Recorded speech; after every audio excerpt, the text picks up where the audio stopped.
नमस्कार दोस्तों, स्वागत है आपका साइट फॉर वर्ल्ड के ऑफिशियल लर्निंग प्लेटफॉर्म पर, जहां स्टूडेंट्स और जॉब सीकर्स के लिए करियर, टेक्नोलॉजी और प्लेसमेंट से जुड़ी इंडस्ट्री ओरिएंटेड और प्रैक्टिकल नॉलेज दी जाती है। अगर आप अपनी स्किल्स को नेक्स्ट लेवल तक ले जाना चाहते हैं, तो आप बिल्कुल सही जगह पर आए हो। चलिए शुरू करते हैं आज का इम्पोर्टेंट सेशन। नमस्ते स्टूडेंट्स, सेशन 2 में वेलकम। पिछले सेशन में हमने देखा था कि एक सक्सेसफुल ऐप के लिए स्केलेबिलिटी इतनी जरूरी क्यों है, याद है ना? रेडी हो आज के लिए? फोकस मोड ऑन कर लो। चलिए शुरू करते हैं। तो चलो सीधा प्रॉब्लम पे जंप करते हैं। सोचो एक सिचुएशन, आपका कोड पूरी तरह से एक खिचड़ी बन चुका है। एक छोटा सा चेंज करते हो और पूरा का पूरा ऐप क्रैश होता है ना, ऐसा आई एम श्योर हुआ होगा। तो इसको ठीक कैसे करें? यही प्रॉब्लम हम आज सॉल्व करने वाले हैं। और इसका सोल्यूशन है एक स्मार्ट कोड स्ट्रक्चर। मतलब आज हम सीखेंगे कि अपने कोड को आखिर ऑर्गेनाइज कैसे करें, एक ऐसे तरीके से कि वो इजीली मैनेज हो, मेंटेन हो और जब जरूरत पड़े तो स्केल भी हो जाए। इस प्रॉब्लम को सॉल्व करने के लिए हम 4 बहुत ही पावरफुल प्रिंसिपल्स पर फोकस करेंगे। ये प्रिंसिपल्स आपके क्लीन और स्केलेबल कोड की नींव हैं।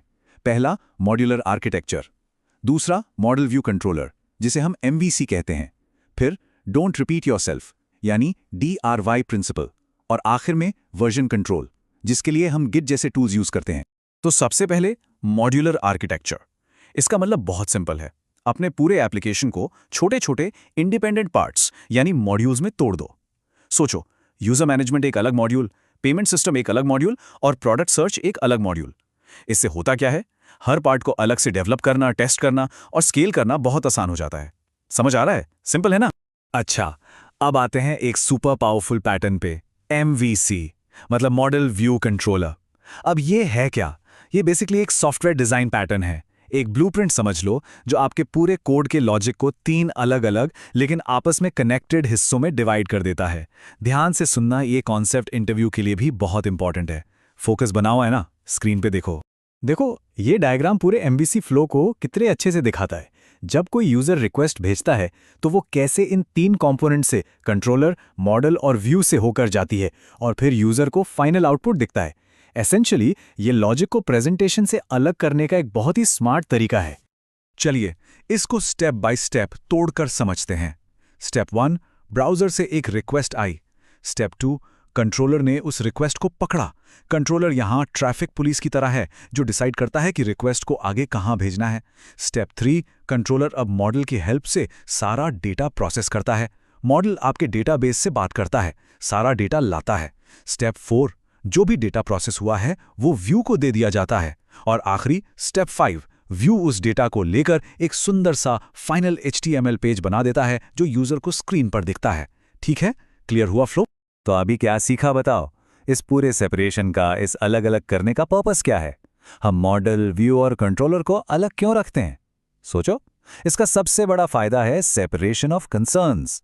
हर कंपोनेंट का बस एक ही काम है। इससे कोड साफ सुथरा रहता है और टीम्स में फ्रंट एंड और बैक एंड डेवलपर्स एक दूसरे के काम में इंटरफेयर किए बिना आराम से काम कर सकते हैं। ओके, MVC समझ आ गया? ऑसम। अब हम चलते हैं अपने अगले गोल्डन रूल पर, द ड्राई प्रिंसिपल। ये क्लीन और स्केलेबल कोड के लिए एकदम नॉन नेगोशिएबल है। रेडी हो नेक्स्ट स्टेप के लिए? तो DRY का फुल फॉर्म है डोंट रिपीट योरसेल्फ। बिल्कुल सिंपल भाषा में, एक ही कोड को बार बार कॉपी पेस्ट मत करो। ऐसा करने के बजाय रीयूजेबल फंक्शंस, कंपोनेंट्स या लाइब्रेरीज बनाओ। इससे कोड छोटा रहता है, पढ़ने में आसान होता है और सबसे इंपॉर्टेंट, अगर कुछ चेंज करना पड़ा तो सिर्फ एक जगह करना पड़ता है, 1000 जगह नहीं। एक्टिव हो ना? अब एक सवाल है आपसे, सच सच बताना, अपने लास्ट प्रोजेक्ट में कोड रिपीट किया था?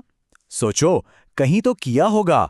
अगर हाँ, तो अब आपको पता है कि आगे से उसे DRY प्रिंसिपल से कैसे अवॉइड करना है। याद रखो, प्रैक्टिस से ही ये कॉन्सेप्ट मास्टर होगा। और हमारा आखिरी लेकिन शायद सबसे इंपॉर्टेंट प्रिंसिपल है वर्जन कंट्रोल। इमेजिन करो, आप और आपकी टीम एक बड़े प्रोजेक्ट पे काम कर रहे हो। हर कोई कोड में चेंजेस कर रहा है। इन सब चेंजेस को ट्रैक करना बहुत जरूरी है। इसके लिए हम गिट जैसे टूल्स यूज करते हैं। ये सिर्फ टीम कोलैबोरेशन को आसान नहीं बनाता, बल्कि ये एक सेफ्टी नेट की तरह है। गलती से कुछ गलत कोड चला गया तो आप सेकंडों में पुराने वर्किंग वर्जन पर वापस आ सकते हो। चलिए तो फटाफट एक रीकैप करते हैं कि आज हमने क्या क्या सीखा। ये पॉइंट्स बहुत क्रूशियल हैं, इनको नोट किया है ना? तो हमेशा इन 4 चीजों को याद रखें। अपने कोड को छोटे छोटे मॉड्यूल्स में तोड़ो, एमवीसी पैटर्न से अच्छे से ऑर्गेनाइज करो ताकि लॉजिक और प्रेजेंटेशन अलग अलग रहे। DRY प्रिंसिपल को हमेशा फॉलो करो, यानी कोड रिपीट मत करो, और हमेशा हमेशा गिट जैसे वर्जन कंट्रोल का यूज करो। अब एक जरूरी सवाल, ध्यान से सुनो। अगर इंटरव्यू में आपसे पूछा गया कि स्केलेबल कोड कैसे लिखते हैं, तो क्या आप ये चारों पॉइंट्स कॉन्फिडेंस के साथ एक्सप्लेन कर पाओगे? ये कॉन्सेप्ट्स आपके करियर के लिए गेम चेंजर हैं और आपको बाकी लोगों से अलग स्टैंड आउट करवाएंगे। रिजल्ट चाहिए या टाइम पास? तो चलिए, अब है आपके एक्शन आइटम की बारी। अभी के अभी इस वीडियो को पॉज करो और अपना पिछला कोई प्रोजेक्ट खोलो। उसमें ढूंढो कि कहां पर आप एमवीसी पैटर्न अप्लाई कर सकते थे या कहां आपने कोड रिपीट किया है जिसे आप DRY प्रिंसिपल से ठीक कर सकते हो। सिर्फ देखने से काम नहीं चलेगा, प्रैक्टिस करोगे ना? ग्रेट। तो सेशन 2 यहां कंप्लीट होता है। अगले सेशन में हम एक और कॉमन प्रॉब्लम सॉल्व करेंगे।